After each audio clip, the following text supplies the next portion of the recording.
Hello, Bobby Torres of Frightbox Recording here, and let's talk reamping.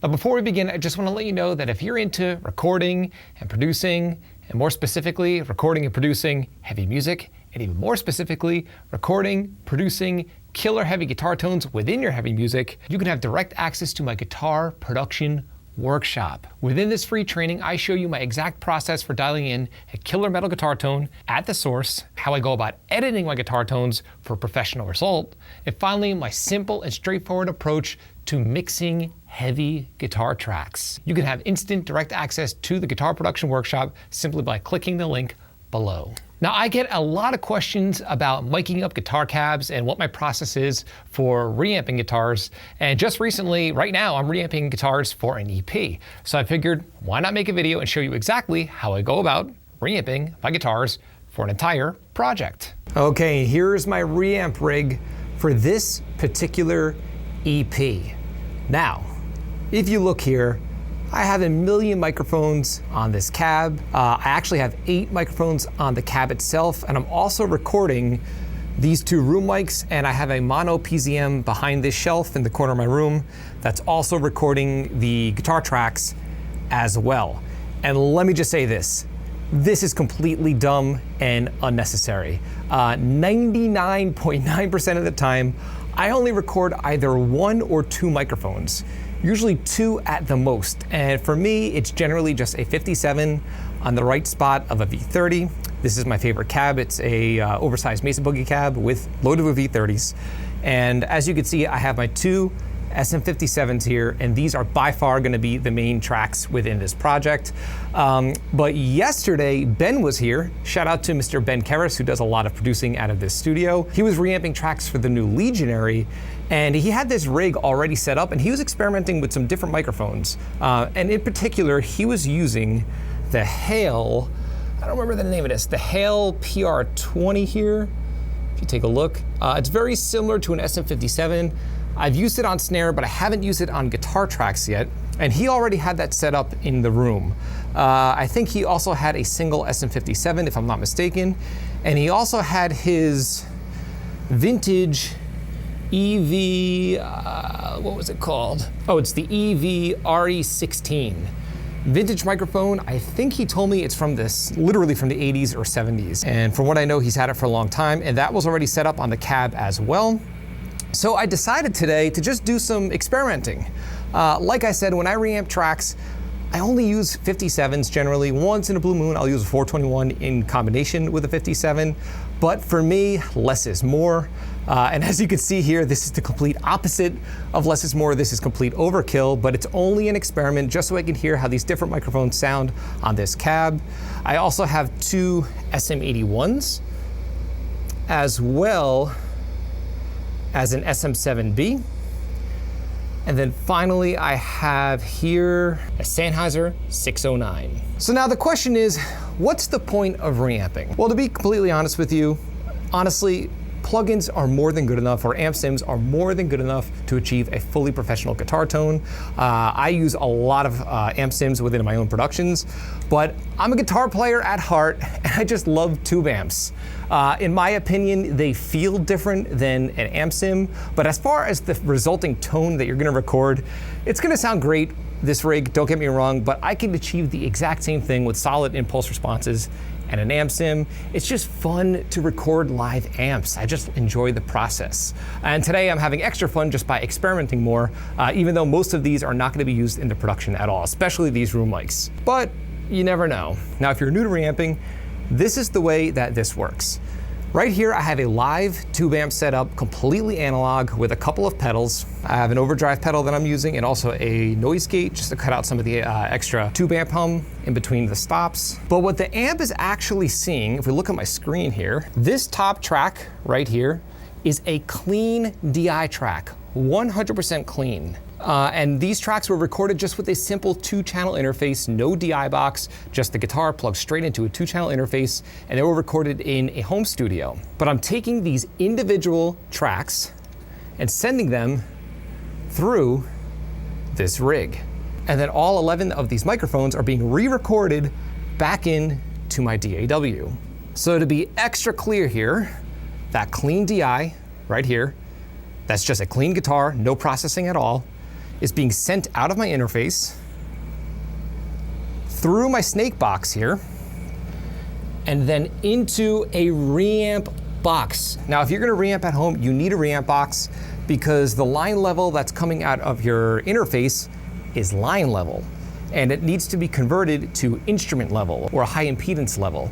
And that's the point of a reamp box. It's pretty much a DI box that's backwards. So again, the line level that's coming out of my snake is coming through here into the reamp box. Then the reamp box is sending a signal out to my pedals here. Those pedals are being fed in through the front of this amp. So the resulting guitar tone will be just as if the guitar player was in this room recording live. It's just way more convenient to record DI tracks because you don't have to blast your amp. And also, if you're working on an album or an EP or even a single, tube amps fluctuate as far as their tone over the course of days. I've had many situations in the past where I was recording with tube amps live without reamping, and we go to punch into part the next day and the tone is slightly different. Tubes are not that reliable in that way. They're great, I love the way they feel, they're nice and loud, great warm tone. But again, if you're doing a whole album and you're recording live through tube amps, it's quite a process, especially if you're going for a modern production that needs to be tight and you're taking a lot of time tracking your guitars properly.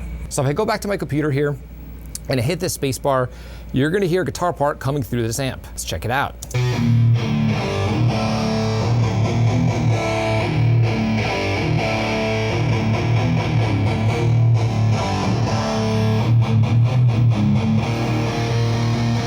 So yeah, it's literally like having a guitar player right here, plugged right into his head and recording it into the computer as per usual, but this is way more convenient. The guitars are completely recorded and they're done. They just have to be sent out through this head and recorded back in to the computer.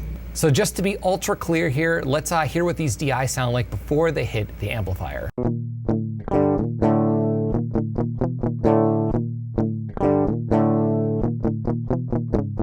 As you can hear, it's just a clean guitar. Literally, the signal coming straight out of the guitar into the 2-channel cheapo interface.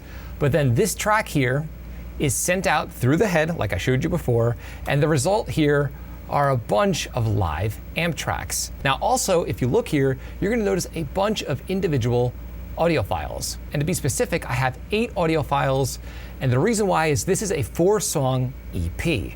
So instead of, opening up a DAW session, reamping those guitar tracks, then closing it, opening up another, I simply imported all of the DI tracks into this reamp session, and I reamped all of the guitars in one go. So right here is the left channel for the first song, and then the right channel for the first song, the left channel for the second song, the right channel for the second song, and so on and so forth. And then I end up with a giant, massive amp track that I'll later cut up and import back into the proper DAW sessions for the individual songs. When you've been recording for as long as I have, you'll come up with these little tricks to be extra efficient. So generally when I get my tone and I'm happy with it, I'll just let this record and I'll go out for lunch or do something else because it will be crazy loud in here, especially with a loud tube amp like the one that's behind me right now. And while we're in here, let's take a listen to what these different microphones actually sound like, because for me, that's what this experiment was all about. Now, up first is the first SM57 that's on the cab. Let's check out what that sounds like.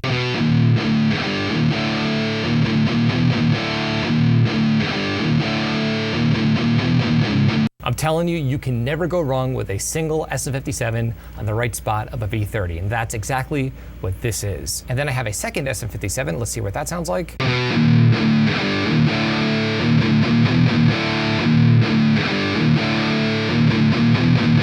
If you notice, the tone is slightly different, and the only reason why is I'm miking another speaker within the cab, and I'm telling you, when you're miking a cab, moving the microphone even a half of an inch makes a massive difference. So I know I'm good to go, I'm happy with these SM57s, but just out of curiosity, let's see what these other obscure or microphones that I generally wouldn't use actually sound like. So up first is the PR20, which is the Hale microphone. Let's take a listen.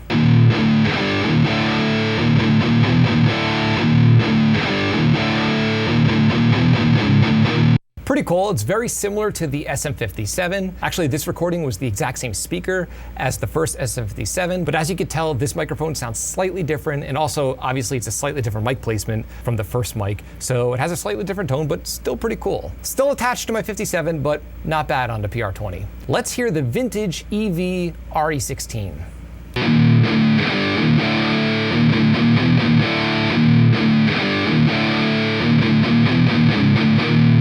Really cool. A little darker, and I actually really like it. There's less top end, but the mid-range is really meaty. I might actually use this in the mix. Not sure yet, but yeah, I dig it. First time I've ever recorded with an RE16. Shout out to Ben Karras. Thanks for leaving this here, and thanks for letting me use it. Now, up next are a couple of condenser microphones, which I almost never use on heavy guitar tones. I have two SM81s that I generally use for cymbals and acoustic guitars, but I'm miking up the bottom speakers in my cab. And again, all of my speakers in this cab are the same. They're all vintage 30s. But let's hear how this sounds on the left bottom speaker.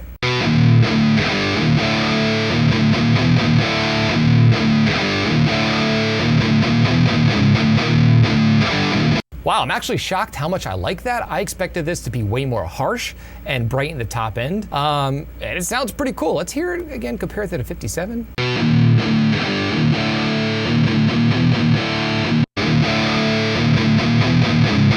Yeah, I actually hear a little more bottom and a little more top, but I'm surprised. The SM81 sounds pretty close to a dynamic mic. I might actually start using this. I don't know. We'll see how it sounds in the mix. And then I have a second SM81. Let's hear how that sounds.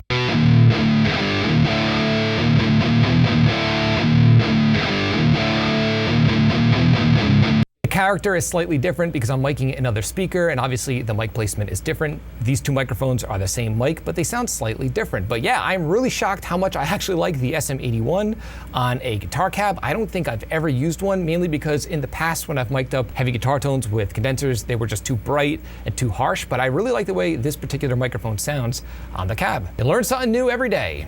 Okay, up next I have the 609. Let's hear how that sounds.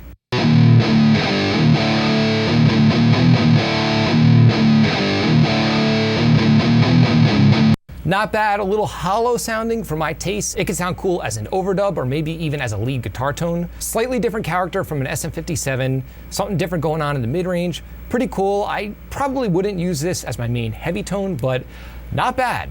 Okay, then we have the SM7B.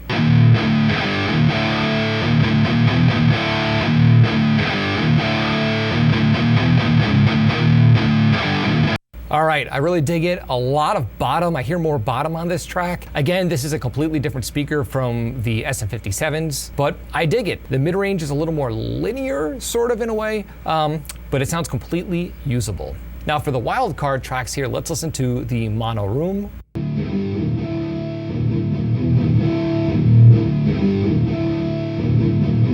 I highly doubt that's gonna be used, but pretty cool, I guess, for some ambience, maybe on a slower section of the song. Let's hear room left. Or actually, let's listen to room left and room right as a stereo pair. And again, these were the mics that are up in the corner of my room that are hard patched into my rig at all times. And generally, they only get used for drums, but today's all about experimenting.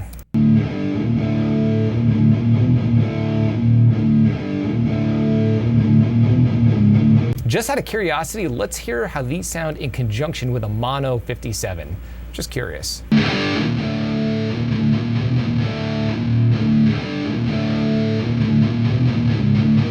Pretty cool. I guess it could be cool maybe on a guitar break. I'm sure it'll get jumbled up with the drums on a more technical part of the riff or the song, but not bad. Now, if you've noticed here, my studio is just a one-room studio.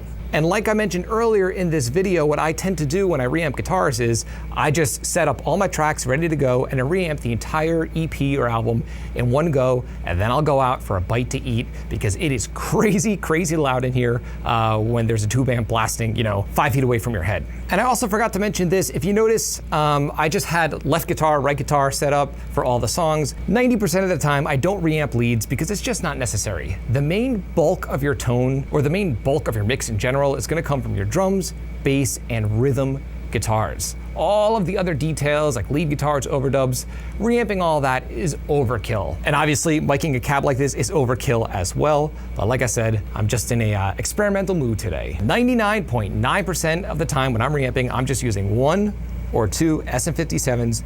They are my bread and butter. Now this head is actually not mine either. It belongs to Mr. Tony Barham of the band Condition Critical. He plays lead guitars on the new Legionary, and that's why his amp is here. And Ben had it set up already to reamp those tracks yesterday. So I just used this head because it was already set up and it sounds killer. It's the Randall Thrasher, and to me, it kind of sounds like a cross between the JCM 800, a Marshall JCM 800, and a 5150. And for this particular project that I reamped, there's a lot of thrashy sections and also some technical riffage where I need that tight gain. So the tone fit perfectly, did the trick.